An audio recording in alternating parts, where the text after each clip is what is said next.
Hi, I'm Theo Gogoli. I'm the product manager here at Ethereum Labs, and I'm here to talk about the Ethereum Developer Kit that I've got here in my hands. So as you can see, it's got two optics, each with a micro display behind it so that I can see images in 3D. It has a depth sensor as well. And overall, it's a fairly compact pair of glasses, which we did so that you would have a very lightweight unit on your head. All the heavy stuff, the battery, the processor, is in this external box that you can have in your wallet. It also has convenient ports for debugging like HDMI and USB and audio analog output. So what I can do is I can plug in the HDMI cable here from the television behind me, and what that allows me to do is allows you to see what I'm seeing in the glasses. So when I put these on, now you're seeing what I'm seeing, and I'm able to share the experience. So as you can see, I can navigate through the Android desktop. And then I can also launch any app, of course. So for example, we'll go here to the fruit slicer game. So let's do a bit of practice, classic.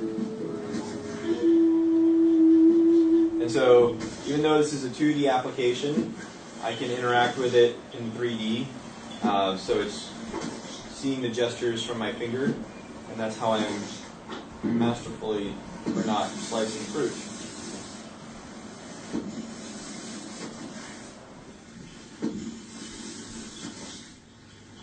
So stopping in there, oops, my finger takes me back. So I can use any app here. For example, I can use the calculator. I can do 66 divided by 2 should give me 33. Not very needed to do that calculation, but just kind of shows you the interaction that I can have. So this is Flipboard.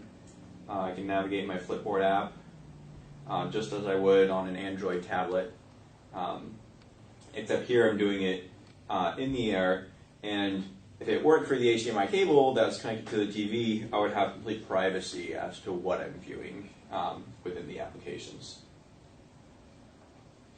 So long five finger will take me back. Let's see, what other apps do we have? We have, this one's really cool. This one shows kind of a 3D model of a skeleton. So it takes a bit to load just because it's a complex 3D model. So give it a second. So now here I have this model that I can move around in 3D space of this skeleton. I can even zoom in and get a closer look at the inside of his head, the inside of the rib cage, and of course I can zoom back out and make him small again. So that really kind of shows you the type of interaction and also the accuracy of your finger tracking that we're doing. So you have very fine control over this 3D model with your finger in space. So we'll go back. Another one of the big things is our glasses are 3D. So in addition to all the 2D applications that we're showing here, we can also have 3D applications. So this one is going to look a bit different on the TV because it's showing the 3D displays. So to see in 3D, each eye has a separate display showing slightly different things.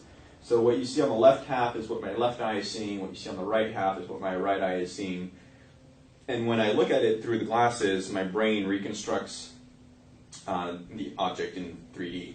So here I see a heart, so you're seeing two on the TV because it's left and right eye, but in the glasses I only see one 3D model of the heart floating in front of me. And so I can turn it around, and I can examine it. Of course, various other different models work just as well, like the brain. So again, I have this model of the brain in 3D in front of me that I can turn. And of course, here you're seeing the left and the right eye. And so the 3D applications can completely coexist with the 2D applications, and you can switch back and forth very easily. Of course, this being Android, I have my standard, application drawer. I can go to any application, even the settings, and then I can go through and I can change my, I can check on my Wi-Fi, for example, see all my different Wi-Fi hotspots that I'm connected to, or any other of the standard Android settings or controls that you would normally have. So again, we'll go back to the home screen. Okay, and the final application we wanted to show you guys is remote desktop control of a standard PC.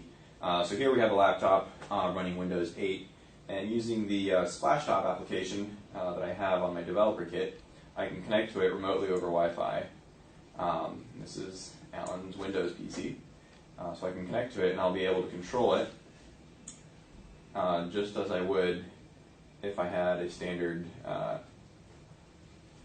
remote desktop software from another PC. So this PC can be running any application that you want. I can navigate what's on there. I can see my NCAA Final Four brackets. Looks like I didn't do too good, but that usually happens. But you can still go around, and I'm controlling this PC remotely through this Android application that's allowing me to do a remote desktop, and I can check the weather hour by hour for London. And now I'm back to my standard Android desktop, which I already showed you guys last time. So that wraps up about everything.